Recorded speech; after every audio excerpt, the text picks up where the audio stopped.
સાંજના ટાઈમે જ્યારે કંઈ ચટપટું ખાવાનું મન થાય ને ઘરમાં 2 રોટલી પડી હોય તો તમે એનાથી પણ એક સરસ મજાની આઈટમ બનાવી શકો છો. જમવાનું બનાવ્યું હોય ને જો બપોરની રોટલી વધી હોય તો તમે સાંજના ટાઈમે આ રીતે વધી રોટલીની ભેલ બનાવી શકો છો. ભેલ બનાવવા માટે 3 રોટલી લઈ લઈશું. હવે રોટલીને આ રીતના સ્ક્વેર શેપમાં કટ કરી લઈશું. તો આ રીતે બધી રોટલી કટ કરી લઈશું. હવે રોટલી કટ થઈ ગયા પછી એક પેનમાં ઓઇલ ગરમ કરીશું અને મીડિયમ ટુ હાઈ ગેસની ફ્લેમ ઉપર રોટલીને ફ્રાય કરી લઈશું. તો તમે જ્યારે પણ રોટલીના રીતના ફ્રાય કરો તો રોટલીને હલાવતું રહેવાનું છે જેથી રોટલી એકદમ ક્રિસ્પી બને. તો તમે જોઈ શકો રોટલીનો કલર ચેન્જ થઈ ગયો. રોટલી સરસ ફ્રાય થઈ ગઈ છે. એટલે રોટલીને એક બાઉલમાં કાઢી લઈશું.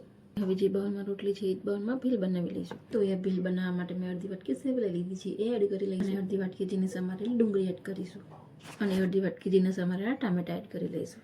હવે અડધી ચમચી ચાટ મસાલો, અડધી ચમચી ગરમ મસાલો અને અડધી ચમચી ધાણા જીરું પાવડર એડ કરીશું. અડધી ચમચી મરચું એડ કરી લઈશું અને 2 ચમચી ટામેટા સોસ એડ કરી લઈશું અને સ્વાદ પ્રમાણે મીઠું એડ કરી લઈશું. અને હવે બધી જ વસ્તુને સારી રીતે હલાવીને મિક્સ કરી લઈશું. હવે તૈયાર છે વધેલી રોટલીની ભેલ. તો હવે તમારા ઘરે જ્યારે પણ રોટલી વધે તો આ ભેલ જરૂરથી બનાવજો.